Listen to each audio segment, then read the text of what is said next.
planets and suns race toward infinity. Dead worlds and live worlds alike, separated by millions of light years. And yet, these members of the galaxy in this age of space travel have become interdependent, not only economically, but politically.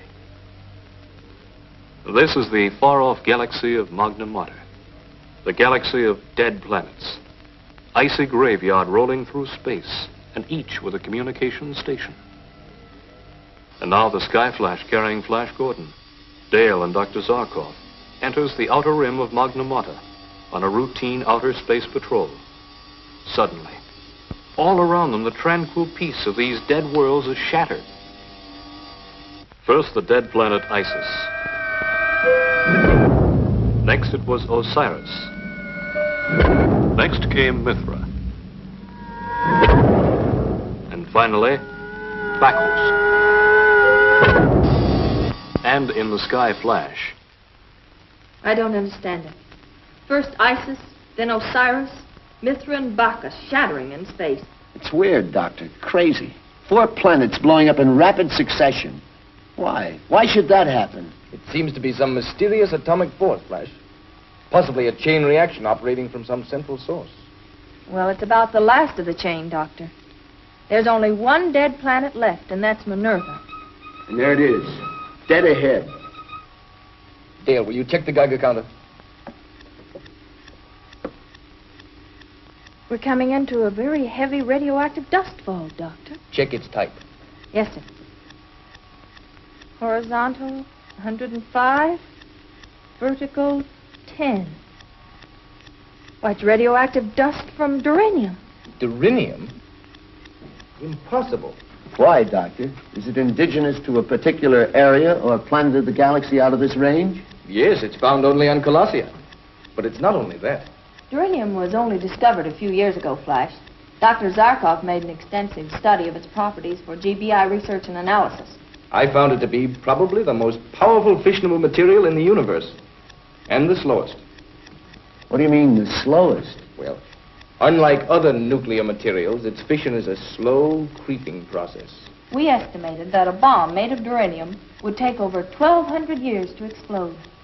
Then it couldn't be duranium, Dale. If it was a bomb that exploded those planets, it had to be put there in, let's see, 1953. I'll check again. No, it still comes out duranium. Something wrong on Minerva, too. I'd better contact the communication station. Sky Flash Earth Patrol calling Minerva. Sky Flash calling Minerva. Come in, Minerva. Come in. Minerva, come in. I can't get through. The communication station's out. What now? Let's move in, see if we can get a better look.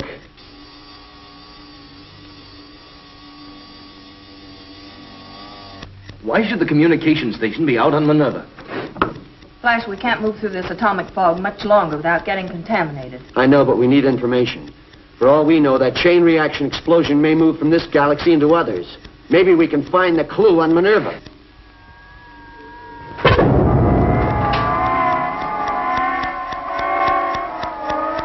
Minerva just exploded. That's the last of the galaxy. Let's get out of here. Report back to Earth.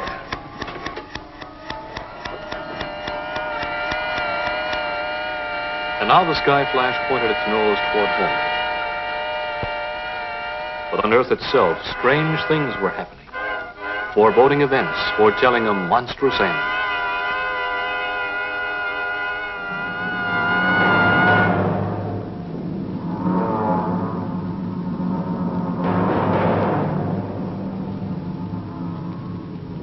First, a series of freakish weather disturbances. And after that,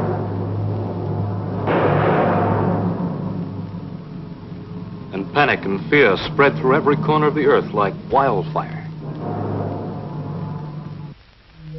And at the Galaxy Bureau of Investigation, Commissioner Herrick interrogates a strange captive picked up by Earth agents. A Callison whose planet had sworn eternal war against the Earth. Are you frightened, Commissioner Herrick? Those small explosions today that have destroyed cities, flattened mountains, inundated half a continent of your Earth. These are just teasers. These were just natural phenomena, not man-made. Fool. But why argue with you? In 1 hour, your precious Earth explodes. At 12 o'clock noon, there will no longer be an Earth to poison the galaxy. You're lying. You're trying to frighten us. Am I? Then look at the fate of Isis, Osiris, Mithra, Bacchus. They're all gone, blown into eternity. All right. I believe you. What do you want to stop it? Name your price. Price? What can you offer when in 1 hour there will be nothing? Avoid.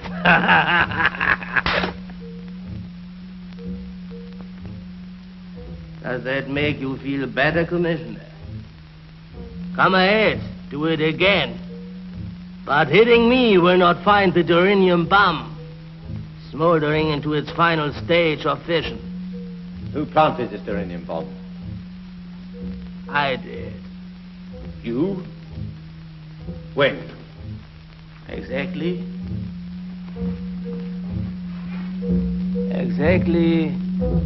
1,208 years, 5 months, 3 weeks, 1 day, 23 hours and 2 minutes ago. You speak the truth. You've stolen Dr. Zharkov's time machine. Just the principle, Commissioner. Our Colossian scientists developed it in their own way, as one who has traveled back in time, Commissioner. Let me tell you, it was an interesting experience. Where did you plant that duranium bomb, eh? Where did you bury it? You will find out for yourself, Commissioner, very soon. Alan, you're sure the Geigers indicate nothing? Nothing. No, Commissioner. And they won't until fission. It's useless for you to try and locate it. At this late point in its reaction, it gives no telltale signal. You have less than 1 hour to live, Commissioner. You and every other Earthman. If we die, you die with us. I am a Colossian patriot. To die in this cause is an honor. Alan. Yes, sir. Establish contact with the Sky Flash at once. It's cruising in the Magna Mater galaxy. If Flash Gordon or Dr. Zharkov don't come up with an answer... Calling Sky Flash. GBI headquarters. Calling Flash Gordon to the Sky Flash. Come in, Flash Gordon. That's the story. The whole story. Flash, Dr. Zharkov. We've got to figure out some way to find and deactivate the bomb. Otherwise, the Earth is doomed. There's less than 1 hour. A second after 12, and it'll be too late. There won't be an Earth to come back to. We're helpless up here. Completely helpless. Oh, Dr. Zharkov, there must be a way out. There must be. There's only one thing that I can think of. What is it? Lock the controls. Decelerate the ship below sonic speed. Come in here.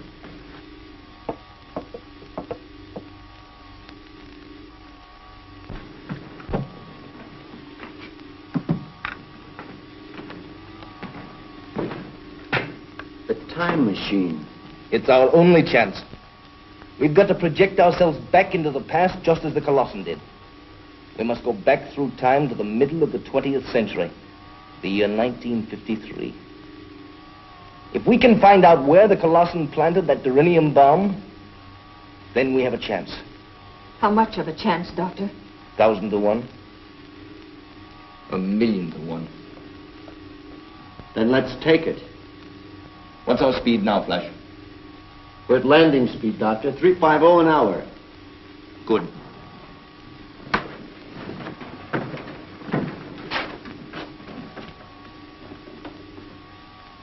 Now I'm going to ask you both to hold on.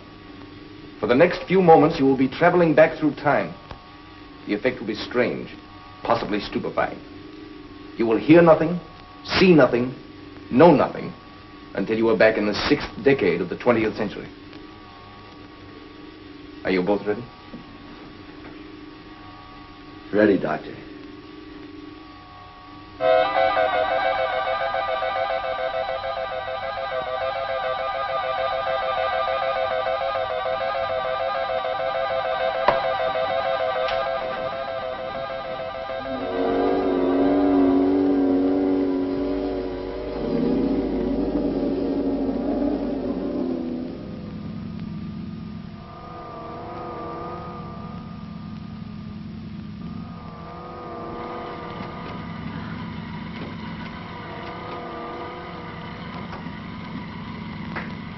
Where are we?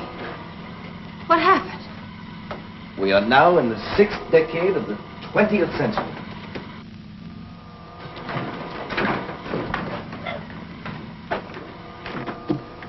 There it is, Dale. The Earth as it looked 1,250 years before we were born. How strange it looks. It's some kind of a city, Doctor. I'm trying to check it in this book of ancient maps. From this description, that must be a place called Washington, the capital of an ancient nation called the United States. What's our direction? East by north. Another city coming up. That must be New York. New York? What a strange name. Dale, set the Geiger counter for Durinium and see if you can get me a reading. Yes, Dr. Zharkov. I am getting a reading, Doctor. The Durinium bomb is here, somewhere on Earth. Where, Dale? Can you locate it? Not quite. The signal is very weak, but it's a long distance from here, almost due east. No, Dale. East by north. And from the signal strength, I'd say over 3,000 miles away. East by north it is. Doctor, do you think we'll be able to exactly locate the Durinium bomb? I can only hope so, Dale. The Earth as we know it has only a half hour to live before it explodes. Well, there's nothing we can do until we cross the ocean. What kind of a world is it that we're going back to? Well, from what I remember of ancient history, it was very primitive. Just think, nobody ever reached a height of more than 15 miles. Well, it was primitive to our way of thinking, Dale. And they just scratched the surface of atomic research. And they had to build tremendous motors housed in gigantic buildings to run the machines they used in manufacturing. It does seem ridiculous when you consider that in our century, a motor the size of my fist has more power than the gigantic steam-driven turbines they used. What about the people? What are they like? They considered our Earth just as precious as we do. And most of them believed in freedom, peace, equality of opportunity. But I guess just like in our time, there are those who, for power, would make slaves of everybody else. Yes, I'm afraid so. But they didn't have our tools to fight them with. And the women, Dr. Zharkov, what were they like? Well, instead of filling their heads full of knowledge about astrophysics, atomic research, electronic phenomena, like a certain young lady we know. Yes, well, what did they do? Sit home and knit? Well, I wouldn't say that was all they did. But they certainly knew their way around a kitchen better than they did around a laboratory. Strange craft at 2 o'clock. Oh. In a moment, we'll be able to see it out the light window. Let's see. What is that clumsy craft, Doctor? That's an aeroplane. Did you see the way it was pulled through the air by those gigantic egg beaters? I'll bet it couldn't do more than 300 miles per hour. No wonder they didn't cruise around in outer space. A clumsy craft like that would have trouble getting off the ground. That thing on the water is even funnier than the airplane. Yeah, that was a ship. You see, air travel was only about 50 years old at this time. And a great deal of travel over land and water was still popular. What a world to live in. Yes. As Dale said, primitive. But a world. Something we won't have to go back to unless we find that Durinium bomb. And quickly.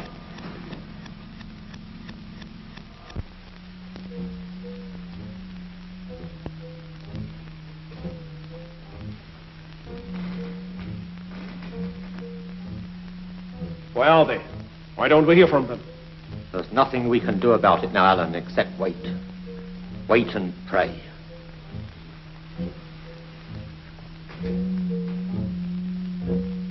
Land coming up, Doctor. 11:35. It took us exactly 5 minutes to cross the ocean.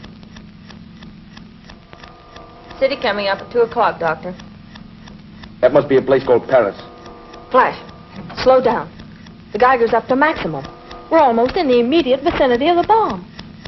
Flash, look. The Geiger's hit maximum. That means the bomb is directly below us.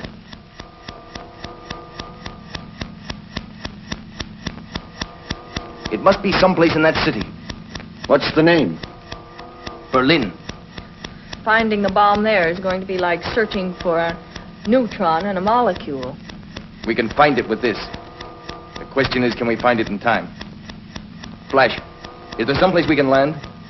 There's a clearing below. We can hide the ship there for a while. Good. The inhabitants may be hostile. And that's true. If we don't find that bomb in 20 minutes, it will be all over. We'll find it. We've got to find it. Hang on, 20th century. Here we come. Landing positions, everybody. The Sky Flash has landed in the forest outside of Berlin, having with its occupants, Flash Gordon, Dale Arden, and Dr. Zharkov, been projected by the time machine 1,250 years back through time to Berlin, with only 20 minutes remaining for the Earth to exist.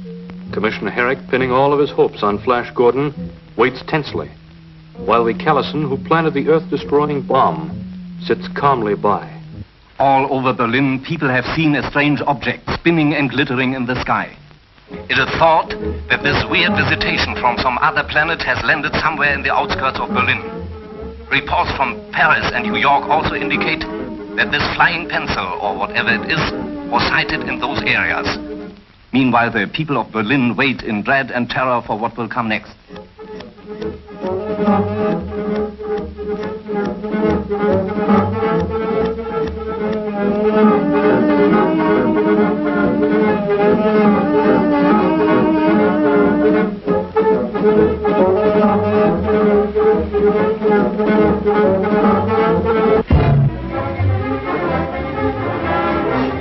Achtung, Achtung, all cruise cars, be on the lookout for strange invaders believed to have landed from outer space somewhere in the vicinity of Berlin.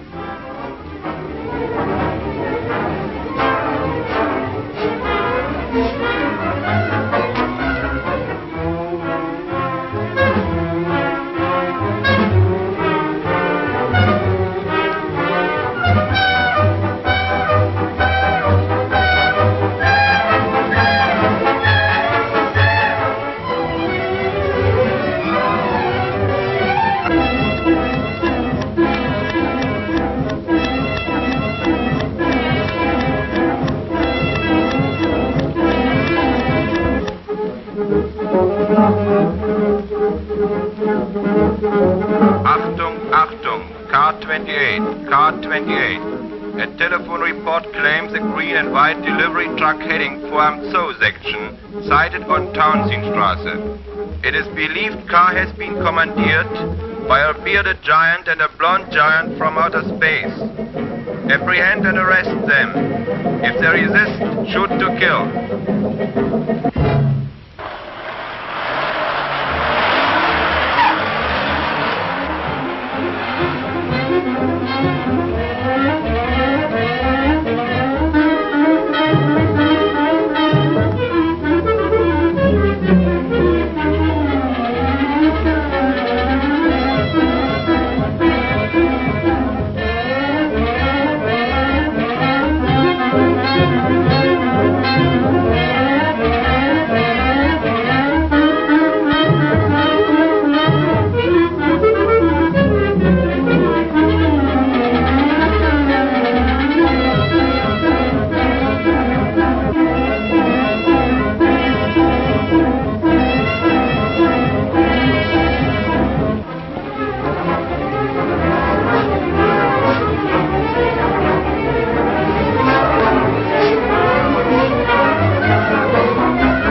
Go ahead, Doctor. I'll cover you if there's trouble.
Can't be. 8 seconds now. Count them. 57, 56, 55, 54, 53, 52, 51.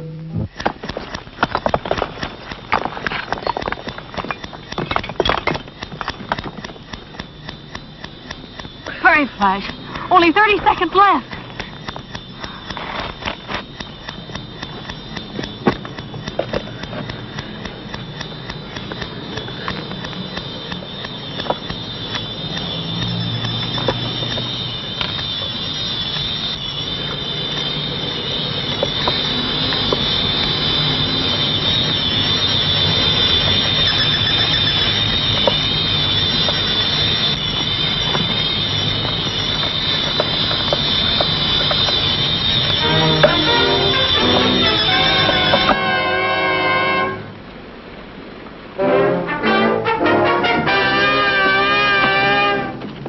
Were we in time, Doctor?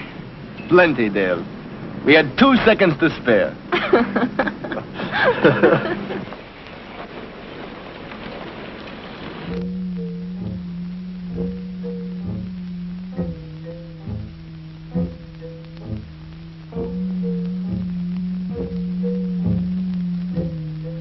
It looks as though this tired old world will still be around for a while. Yes. Whatever Flash did, it worked.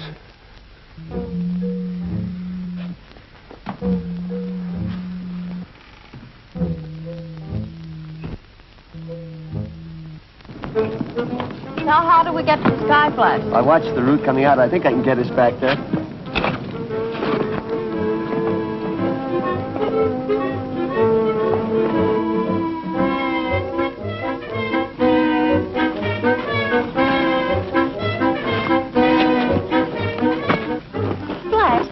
Stay here in our ancestors' time for a few days. It should be fun telling them everything that's going to happen to them for the next 1,200 years.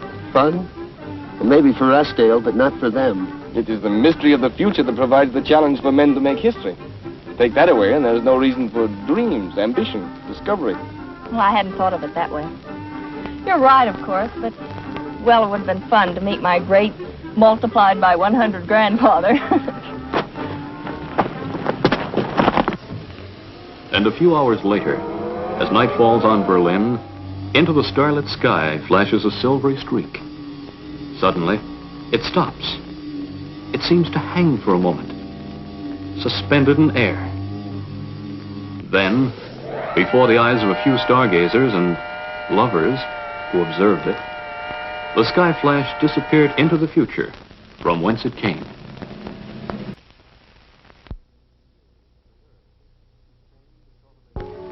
The Earth, tamed, cultivated, and ruled by a civilization of people existing upon its surface, harbors another civilization deep in its very core, ruled by Zaldu, a despot, who, determined to break free of the confines of his subsurface kingdom, constructed a machine to blast a passage to the surface with the raging fires of the Earth's heart. But Flash Gordon, with the help of Dale Arden and Dr. Zharkov, destroyed the machine and escaped back to their subsurface ship, the Earthworm, before they were consumed by the fires that their own destruction unleashed. It was many months later when Dr. Zharkov, back in his laboratory at GBI headquarters, perfected a video machine capable of penetrating the Earth's stratus to determine just how great was the destruction in Zaldu's kingdom. Have you seen any signs of life down there, Dr. Zharkov? Not yet, Dale. The passages are clear. There's no signs of destruction at all. But that's impossible. Why, when we escaped, flames were licking at our heels, explosions breaking out, walls falling down. That's what's worrying me. Everything seems to have been cleaned up. Yet there's no sign of life. At this very moment, 1,500 miles inside the Earth's core, two of the strange creatures of the subworld gaze into a flickering screen. How much longer before I, Zaldu, can gaze upon the outer world? Forgive me, Martinez, but until I find a known magnetic channel to the surface, it isn't possible. I will wait no longer. I will see. Look. Here it is. The surface world. What are they? Surface people. Maybe they are another kind of surface people than those who come here. They move, but yet they stand still. Strange. Strange. And what is that which they stand in? And all of that surface behind them? It is another part of the surface world, Your Mightiness. It looks solid, as though one can walk upon it. More. I would see more of the surface world. I will conquer and rule. What can that be? I do not know, Your Mightiness. Even in my wildest dream of what is on the surface, did I imagine a sight like this. Aye. All is in such order, like the parts of a machine. The open corridors that lead from one place to another are like wires that go from one part of the machine to the other. And the things that move, can they be other surface people? But of all that I can see, nothing has the power that I, Zaldu, hold in my hands. All that we look at, I can destroy once we blast through with the blasting fires of the Earth's core. I'm going to try and scan through the chambers to see if I can find the fire chamber where the blasting machine was located. If it's still there, I'll bet it's a mess. Dale, adjust the magnetic rectifier up 4 cycles, quickly. Up 4 cycles. What is it, Doctor? See for yourself. It's Zaldu's fire chamber. I can't understand it. We saw it destroyed with our own eyes. That subman whipping the slave. Did you recognize it? It's Zaldu's lieutenant. I thought surely he was dead, too. If he lived through it, Zaldu could be alive today, too. Well, if he is, Doctor, he won't rest until he's broken out and destroyed the surface people. Contact Flash and Commissioner Herrick on the intercom. Report what we've seen. Yes, sir. Oh, and tell them to check the seismograph readings. If Zaldu is ready to blast through to the surface again, there should be strong tremors, just as there were before. In the same vicinity, do you think? Possibly. Probably. The volcanic fissure they found the last time would be the logical place for them to start. If they do start blasting, Doctor, what can we do to stop them? I was just coming to that. After you've talked to Flash and Herrick, contact the earthworm hangar. She's to be made ready for descent within the hour. Get me GBI headquarters, please. So what it looks like, at least to Dr. Zharkov and me, is that the subsurface men are getting ready to try another blast through to the surface. Dale, are you sure? After what we saw with our own eyes, the explosion, the fire. I can't believe it. Flash, there's no doubt about it. The fire chamber is still there and the blaster conduit rebuilt. There haven't been any tremors showing up on the seismograph heavier than usual. Well, they haven't started blasting yet, but once they get the conduit over the fire hole, that's when it will show. Just a second, Dale. Alan, put the finder board on the subsurface. Let's see what the earth tremor patterns look like at the moment.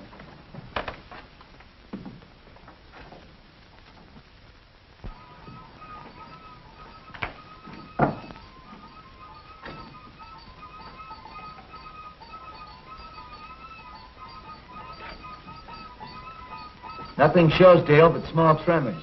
When does Dr. Zharkov expect the blasting to start? How near ready are they? They're almost ready now. Come here, Dale, look. Call back, Flash. What's he trying to make that poor slave do? Place the conduit pipe over the fire hole. The fire seems so small, Doctor. There's not enough blasting power in that to burn through 1,500 miles of iron and rock. No, of course not, Dale. All we see are the flames that have forced their way through the damper opening. Well, I was just wondering. Otherwise, the whole machine would blow up again. Within the pipe, they've constructed a small derrick. When the pipe is in place, they drop the derrick down, lift the damper, and let the full fire blast escape. We saw it work in reverse when we were in the fire chamber, remember? As we entered, the full force of the blast was shooting up through the conduit pipe. Flash pulled on the lever controlling the derrick, fighting the terrific pressure of the escaping flames. Slowly, he lowered it, until finally, the damper completely covered the fire hole. Now I understand. If we had left the damper open a bit, the machine would never have exploded. Exactly. What a horrible moment that was. The pressure building up so that we knew it would explode any second. While outside, the subsurface guards were trying to break through the door to save their king, Zaldu. And speaking of Zaldu, here he is in person, alive. By what miracle, I can't imagine. But alive, and ready to give the order to burn through to the surface. Get Flash and Herrick back. The tremor should start again almost immediately.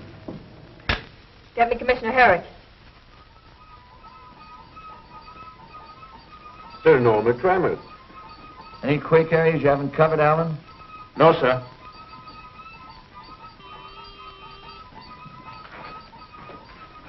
Herrick here. The conduit pipe is in place, Commissioner.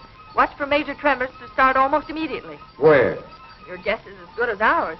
Well, why don't you try the Oregon area where they tried breaking through before? Nothing, Dale.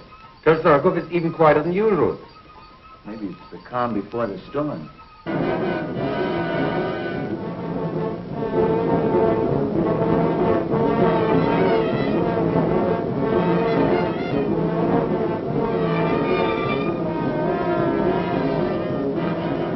Now, Commissioner, now. Is there anything? Zaldu has just given the order to blast. Yes, Dale, yes. The strongest tremors we've ever registered. With a 4-point quake like that, the entire area will be demolished. You're sure those rooms fueled up and ready to go, Dale? Yes, sir. We gave the order 10 minutes ago. Tell Dale and Zharkov I'll meet them there. Okay. Flash is on his way to the Earth room. But you and Dr. Zharkov wait for me. I want to see you before you take off. Okay, Commissioner. Oh, all evacuation. And hospital jetliners to the quake area. And order every GBI spaceship within 1 hour flight time to set down there and help pull those people out. Yes, sir. What is all that paraphernalia you're jamming into the bag, Doctor? Oh, a supply of anti-heat serum and plaster gel to protect us within and without. 3 atomic demagnetizers, 1 for each of us. And a supply of oxygen concentrate tubes, in case we run into some poisoned air and have to use our space helmets. With a few more items, you'll be able to open up an electromedical hardware store. Just taking that ounce of prevention will allow us to keep that lovely face of yours alive and ever lovely. Thank you, sir. Now, where's the skewer gadget you've got? I want to see this vermin's Zaldu for myself. Right over there, Commissioner. There, be a good girl and take that down to the ship for me, will you? I want to show Commissioner Herrick how this works. Oh, so long, Commissioner. I'll see you in Hades. Oh, the shoe's on the other foot, Dale. I'll be seeing you there. Touché. Bye. Good luck. Zaldu. Let me see this mighty Zaldu. From the glint in your eye, Commissioner, if looks could kill, you'd be our best weapon against Zaldu. Very funny. Is he there?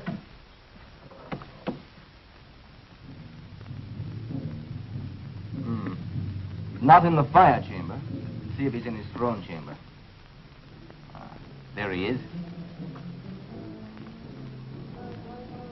That? That skinny worm-eaten corpse is Zaldu? That wants to conquer us? And can, Commissioner. In his hands, he holds a power that's greater than any weapon we possess.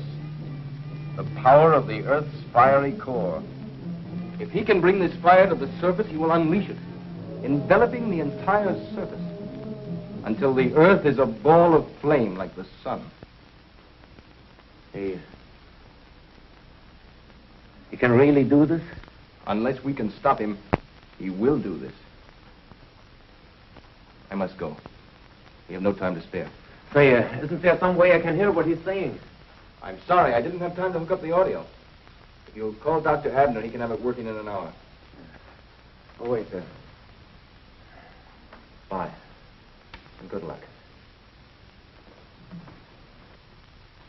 Water pressure, normal. Check. Ato chambers, 1, 2, 3, 4, 5, all full. That completes the checklist, Flash. Good. Now we're missing just one item, Dr. Zharkov. What's holding him up? He's introducing Commissioner Herrick to Zaldu. Hi, Doc. All set? Buckle in and we'll take off. Let the joyride begin.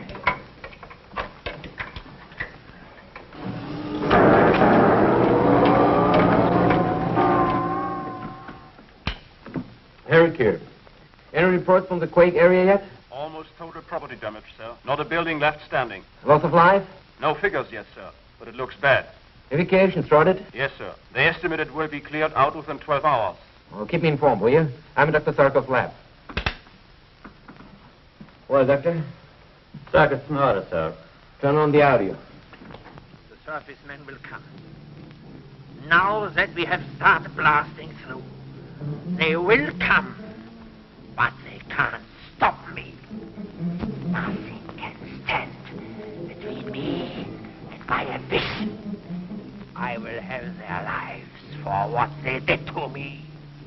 I will crush them with a weight as great as the whole world pressing down upon them.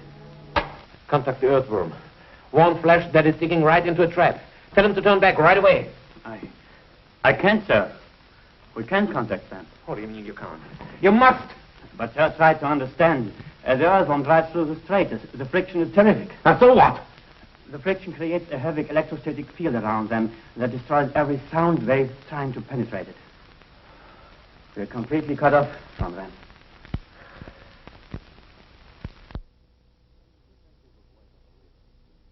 Two pencils of light on a radar screen.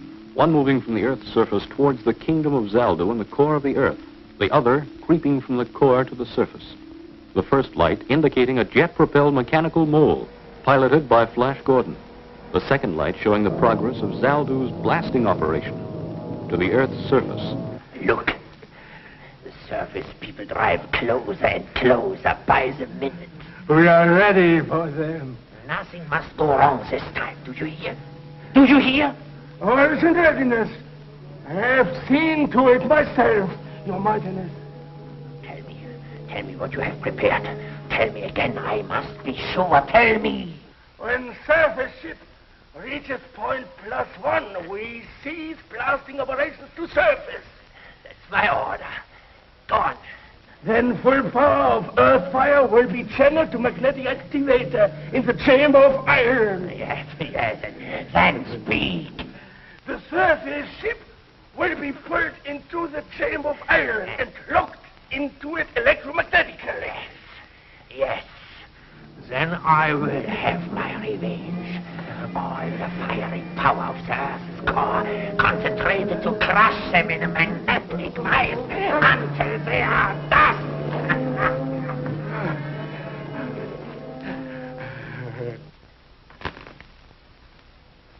Our last possible chance to warn them. Gone. What do you mean? I was hoping that when they reached the subsurface world and stopped, we could get through to them. Of course. The electrostatic field that is isolating them now would be no more, and our radio wave could get through. But now the magnetic actuator will isolate them too. It is hopeless. With Flash out of the way, with no other means of deciding to stop Zaldu, he can blast his way out. Then heaven help us, there's no weapon that can stop him from destroying us. 1,920 kilometers. Outside temperature? 500 degrees Fahrenheit. Perfectly normal. Timing and exhaust blast in good order in all jet chambers. This has turned into a joyride. What a contrast to our last trip to the Earth's core. What's your plan when we get there, Flash? I know one thing. Zaldu's not going to stop blasting just because we ask him to. There's only one thing to do, Dale. Capture Zaldu himself and bring him to the surface. Then try to find someone in the subsurface kingdom who is willing to rule and live in peace with us. That won't be an easy job. Capturing Zaldu, I mean. I've got a plan, Doctor. If I can steer a direct course into Zaldu's chamber, we can take him by surprise. What was that? Of course, but I'm trying to. It's no call. Strange. All jet chambers working perfectly. We veered 20 degrees. As far as I can see on a fast check, there's nothing wrong with the earthworm. That means that a power even stronger than our aerojet motors is pulling us into... I don't know what. See, Your Highness, they have hit point 1. They have been turned by the magnetic activators. It is as I wish. It is as I wish. See, the earth fire is now channeled to the magnetic activator in the chamber of iron. The chamber of iron. That will be soon their chamber of death. Yes.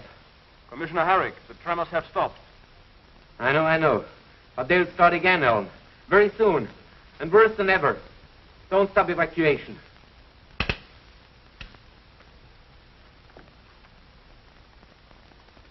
Oh.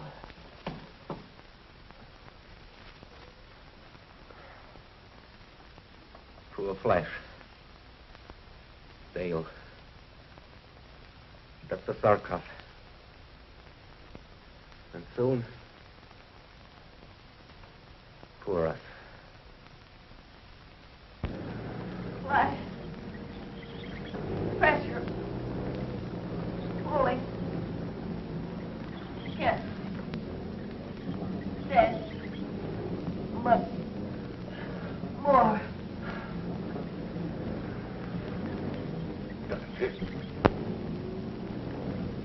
Can we do something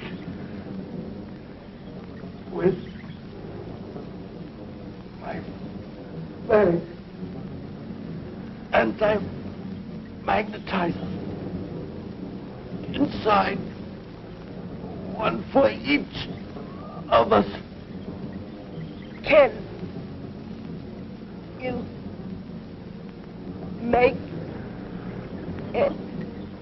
That's right.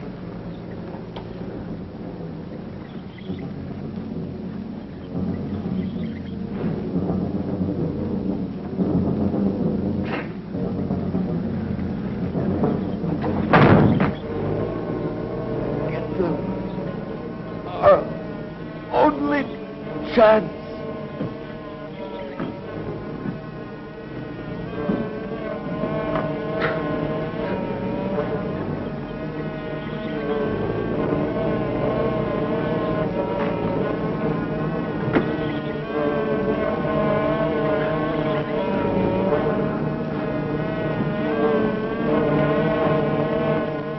Pressure count? What is it? Speak. 300 pullers. Enough. Enough for the time. Let them suffer. Let them feel the hard muscles strain to keep them alive. In the chamber of iron, when the pressure comes from all sides, then, Your Majesty, they will feel the revenge of Zaldu. Yes, from all directions. It will tear and pull and squeeze every fiber. Look. Each second they draw closer. Even at this moment, no living thing could move a finger.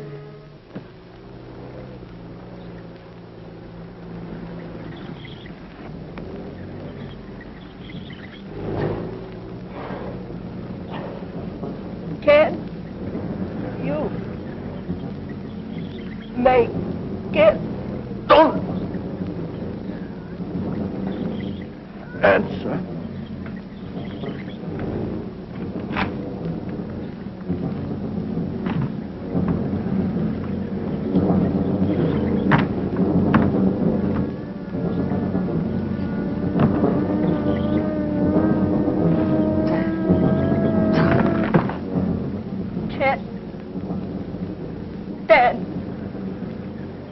much more.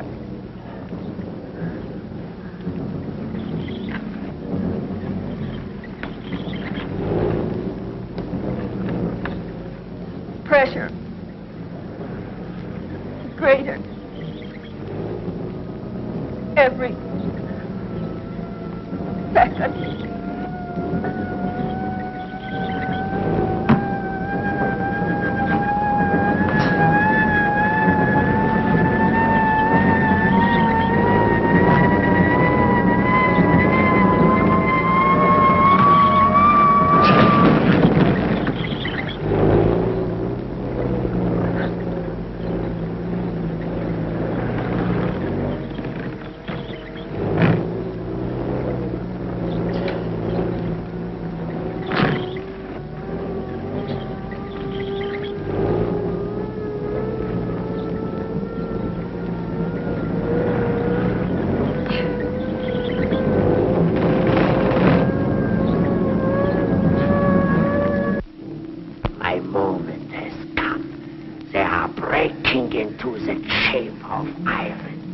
They are here, trapped.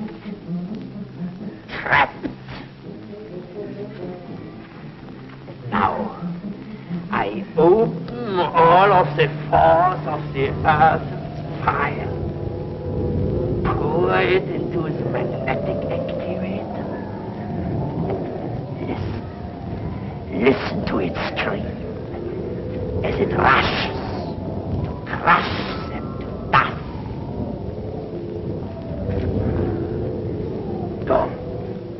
Go. Order my engineers to redirect the firepower to the escape channel. This time, nothing can stop us. Go. Do as I order. And now I will taste my revenge. I will see what is left of these miserable surface people. Empty. Not even their dust is left.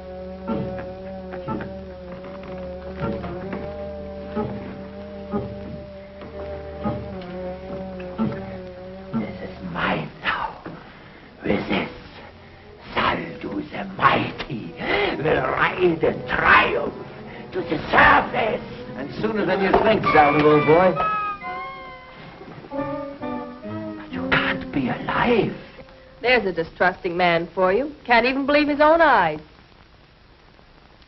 I think you deserve an explanation, Zaldu. You see, I knew you wouldn't try and destroy us with heat again. Our plaster gel defeated that try the last time. So he prepared us for your attempt to crush us with magnetic force. Next to heat. The greatest power in this subsurface world is your magnetized iron. I thought that somehow you would try to use it against us. Lucky for us you brought these atto-demagnetizers along, Dr. Zharkov. I won't say better luck next time, Zaldu. You won't have one. But now you have a parting message to send to your subjects. It's short and sweet. Tell them to turn off the fire blaster. Or the mighty Zaldu will be mighty sorry. Attention. This is Zaldu the Mighty. I order you to turn the fire from the surface channel. Do as I order.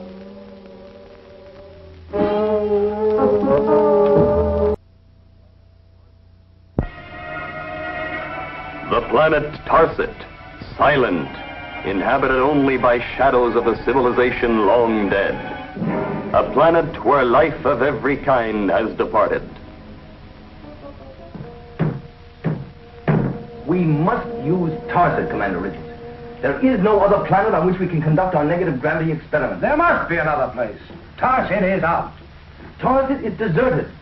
We can set up our experimental equipment using robot mechanisms and gauge the impulse reactions by electronic equipment set up on the Skyflash. I'm fully aware of the importance of your work, Dr. Zharkov, but you'll have to find another planet that will do as well as Tarset. There is none to our knowledge. I told you that before. Tarset is ideal. Well, then you'll have to find some place that's not so ideal. Tarset will not be used. But why? Will you please tell me why? You don't know what just happened to the exploratory mission we sent to Tarset? No. I've been in my mountain lab completely out of touch with things. What happened? Well, we'll soon know the details. All I've had up to now are fragmentary reports, but even from them I'd be a murderer if I let you go. Flash Gordon is here, sir, with Dr. Jervis of the Tarset expedition. Good. Send them in at once. Now we'll get the full story.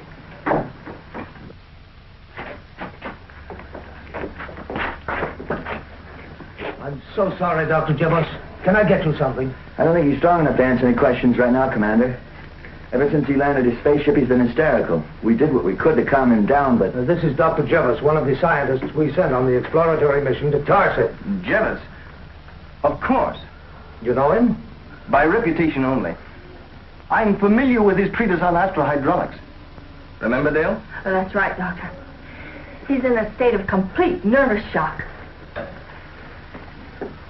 Well, Dr. Jervis, what happened up there? I'm Dr. Zharkov. What happened on Tarset? Where are the others who went with you? Dead. All dead. How? What happened? Speak up, man. What happened? I'm afraid he won't be able to answer any more questions, Doctor. He's completely... No. It's important that they know. I'll do my best. Don't send anyone there. You'll murder every man you send to Tarset. What kind of nonsense is this? Nonsense? You call it nonsense when your own companions are stricken before your very eyes? When suddenly they are dead? For no reason, for no cause, except a curse. A curse? What curse? A curse of Belphegor. It strikes in silence. It will kill anyone who sets foot on that horrible planet. It didn't kill you. My escape is a miracle. Just a miracle. Perhaps you'd better tell us exactly what happened. Yes, I will. There were 4 of us in that expedition. 4 of us who landed on Tarset. There was Williams, leader of our company, an outstanding physicist. Leclerc, astrochemist. Bending, our engineer. And myself. Our landing on Tarset was easy enough. We made our way to a structure that we had seen from the spaceship. It was the only building not in utter ruins.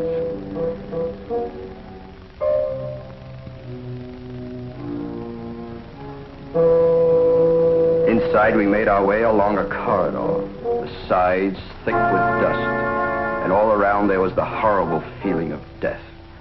We reached a bend in the corridor, and like an invisible hand had grabbed us, we stopped, afraid to make the turn. Williams finally had the courage to go on. I wanted to turn and run back to the ship. I'd never known fear like that, even when I knew what I feared. Finally, one by one, we followed him.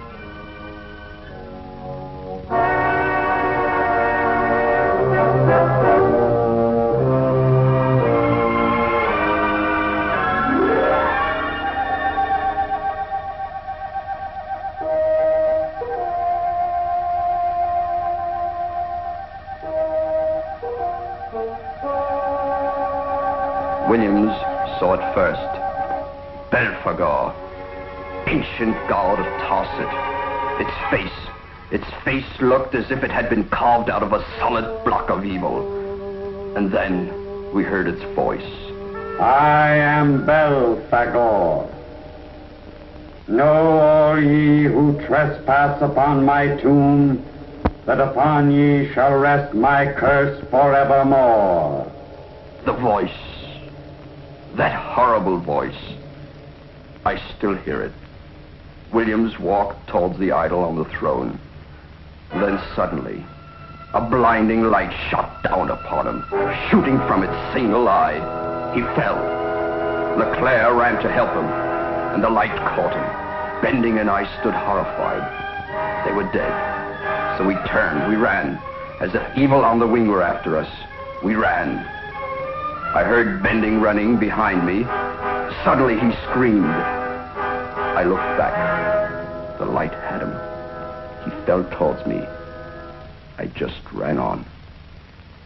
A terrifying experience. Don't send anyone to that planet.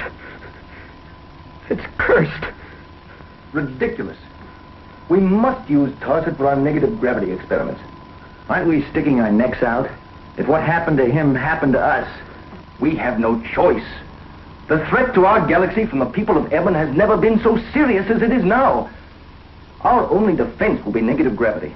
Find some other place for the experiments. There is no other place. Tarset is the one astrographical location where the repelling force of negative gravity is effective in relation to Earth. Besides, who believes this business of idols and strange curses? It's superstitious rot. I saw it. You'll have a chance to see it again. I'm going to Tarset. I'm with you, Doctor. Dale? I'm ready to start right now. Well, Dr. Jeffers? We can make it without you, but if you'll come along as our guide, we can save much valuable time. No, I can't. The defense of the galaxy depends upon it. Everything we have, our civilization, our science, everything will be wiped out if the people of Eben are victorious. How can you refuse? No, of course you're right. I can't refuse. I'll go along with you to Tarset. Good. Prepare the flight plans, will you, Commander? We'll be off in 48 hours. Come on, Dale. Doctor?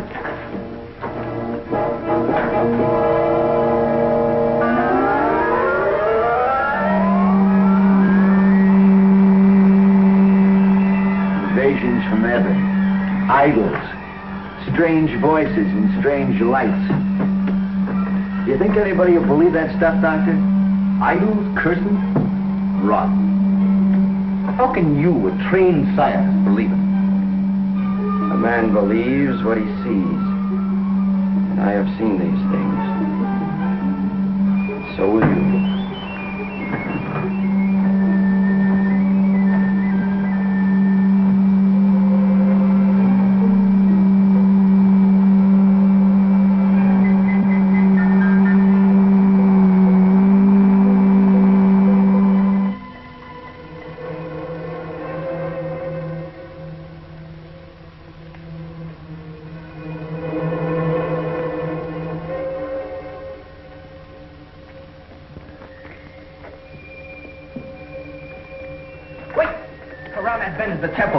Please don't enter. We'll never get out alive. You did the last time. Maybe we'll be as lucky. Let's go, Doctor.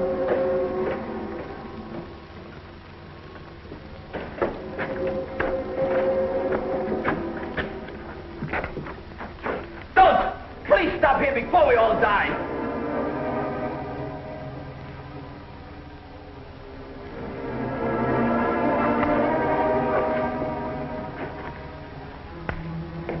No! Going someplace? Come on. Who's this, bending? Just as he fell.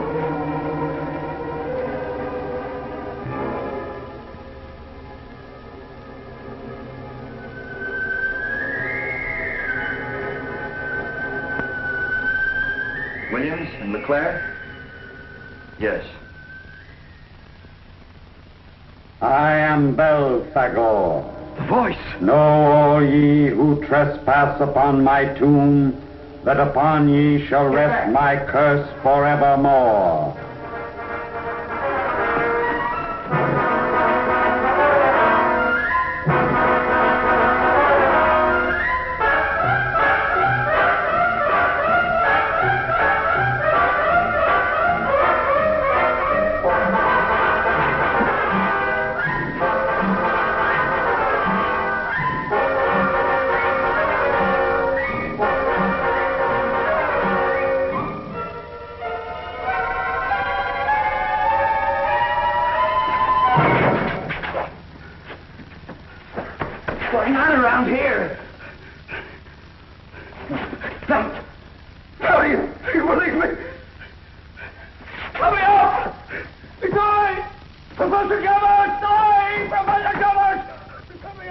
Flash and Professor Jarvis are trapped. Dale, one step out there and you're dead. Oh, we've got to help them. There's nothing you can do. Nothing.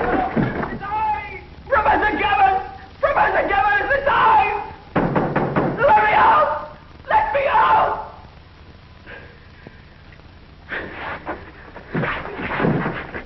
All right, Professor Jarvis. If you ever expect to get out of here alive, start telling the truth. The truth? What are you talking about?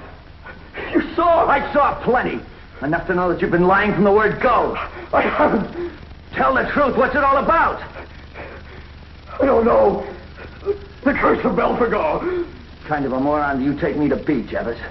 Curses, idols. The next thing you'll be screaming about will be witches riding around on brooms. You're lying. No. You said Bending was killed while running down the corridor with you. But when we found him, his head was towards the idol. He wasn't killed while running away. He was killed before he ever got there. Why did you lie about that? I didn't. All three were killed, but you were allowed to escape. Why? I don't know. You do know. Tell me the truth. I won't tell you anything. Let me out. Let me out. It's I, Professor Jarvis. Let me out. Let me out. The wolves. They're coming in to crush us. Now, will you tell the truth? They're going to kill you along with the rest of us. No, they can't. They promised to save me. Who? Who promised? The men of Eben. They trapped us in the temple. They told us to help them or die. Williams, Leclerc, Bending chose death. Why is Tarset so important to them? To the invasion. It's coming in this direction. They want to use Tarset as a staging area for their final assault upon Earth. How could you betray your galaxy like that? And worse, watch your friends die while you agreed to help their killers. I don't know. I got crazy. They offered me money, power, and chance to be recognized as the great scientist I was. I'm afraid. I'm afraid to die. You think you have a right to live? Save me. I'm sorry. Save me. Talk to the walls, Jarvis. Maybe they'll hear you. Call on Belphegor. Maybe he'll listen.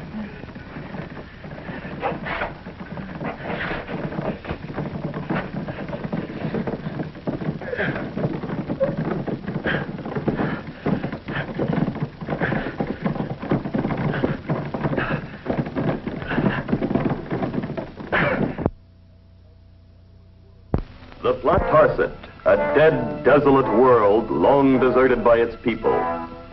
Here in the crumbling temple of Belphegor, the mystic god of death, while Flash fights for his life, Dale and Dr. Zharkov are desperately trying to avoid the touch of the lethal ray emanating from the single eye of Belphegor.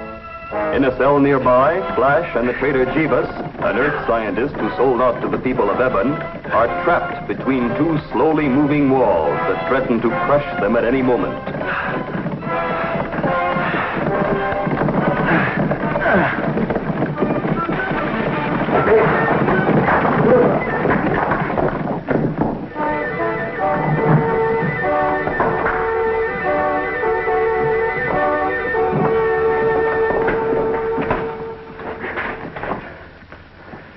A miracle.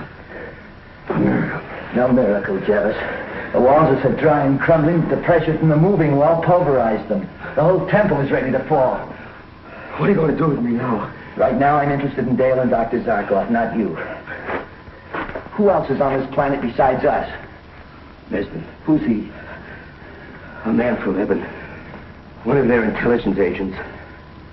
The one who bribed me. How many with him? I don't know. Some. Maybe 3, 4. What's behind it all? I told you. They want to use this planet to spearhead an invasion on our galaxy. When? When will it begin? Soon.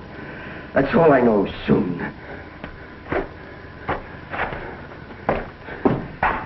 I was crazy. I didn't know why I did it.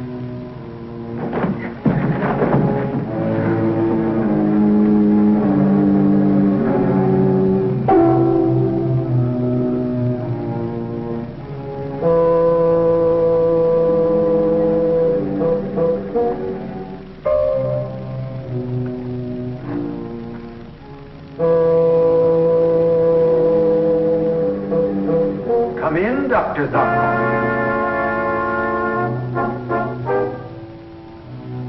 and bring your charming companion. Come in.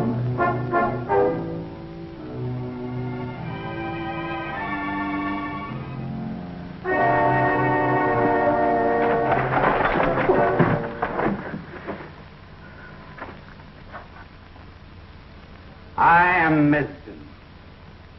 I am Chief of Intelligence to His Exalted Mightiness Zharkov, ruler of Eben. Eben? Yes, Eben. You are an unexpected prize, Dr. Zharkov. I hardly expected so impressive a bag to fall into my net. I'm easily bored with second-rate theatrics. So why not get to the point? Point one. Don't look for help from Flash Gordon. He and that idiot Zharkov are dead. By my hand.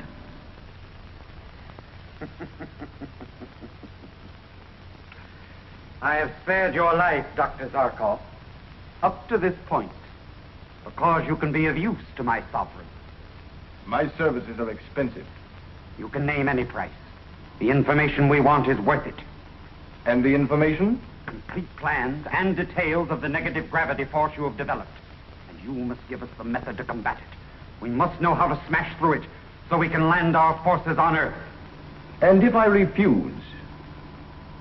You will watch Miss Arden slowly and painfully put to death.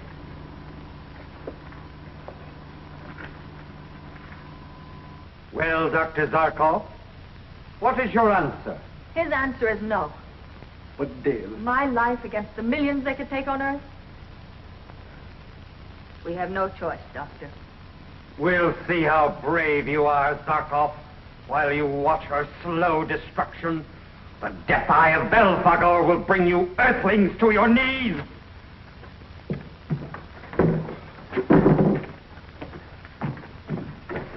Take them to the pillars.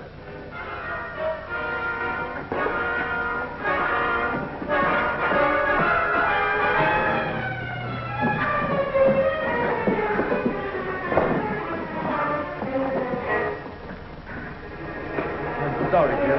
I can't say I'm not scared.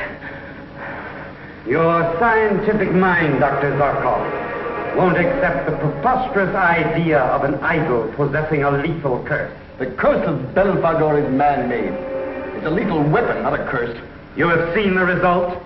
Obviously, you have a paralysis ray machine set into the idol's head. Quite right. A paralysis ray machine, whose controlled ray cuts through organic matter, destroying the millions of nerves, eating its way deep into the very nerve centers until total paralysis is achieved. You're a fiend. Not by choice. This is war. Dale, I can't let them do it. You must. I can't. You must.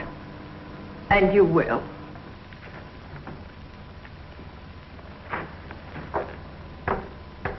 Your last chance, Zharkov. Think. Can you stand there and watch her shrivel slowly? The instant I lower this lever, deterioration begins. He's not going to tell you anything, so turn on your ray. Get it over with.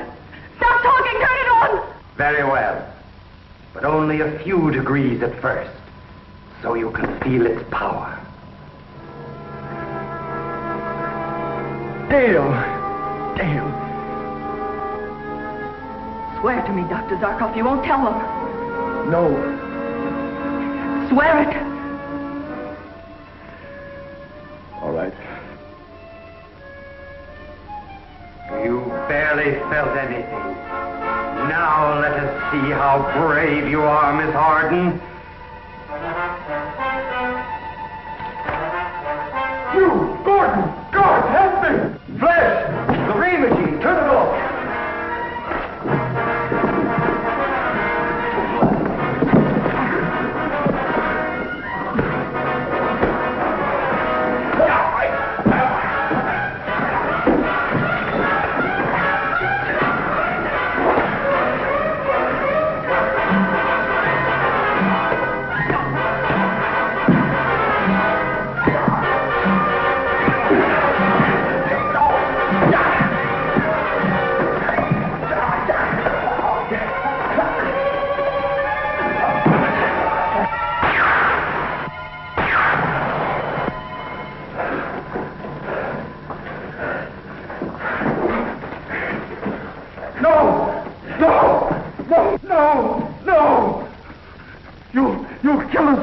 Untie them. We'll die, just as they did.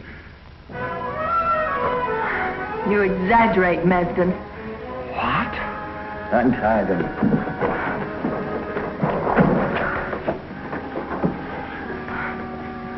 Flash, how did you figure... Okay, Dale. I heard him say the ray penetrates organic matter, so I slipped my watch glass over the lens of the machine. Stopped the ray dead. That was quick thinking. Yeah, we've got to get out of here. Where's Professor Jevons? I don't know. He sold out to Evan, led us into this trap. It's hard to believe that. That's true. He admitted it to me. We've got to get back to the Skyflash and notify Commander Richards immediately. The invasion is about to begin. Stand where you are. Don't make a move. Hail Zharkov! Who are these Earthlings? They are those who would stand against your exalted mightiness. Flash Gordon, Dale Arden, and the bearded one is Dr. Zharkov. Ah, so. I know of them. Whosoever shall stand between Draco and his destiny shall be ground into dust. Start!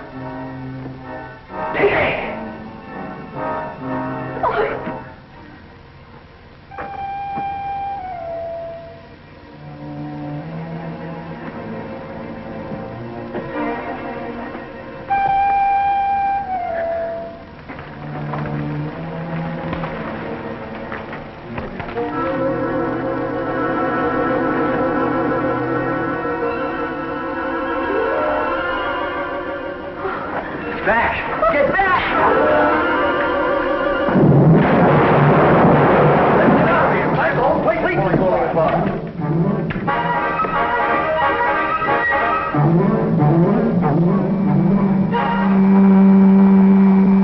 Little man, Professor Jevons, was able to topple over that huge ice.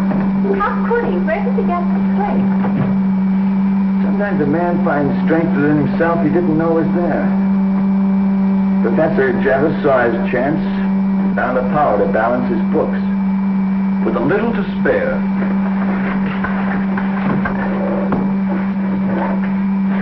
Flash Gordon and Skyflash 2 calling Commander Richards of GBI headquarters on Earth.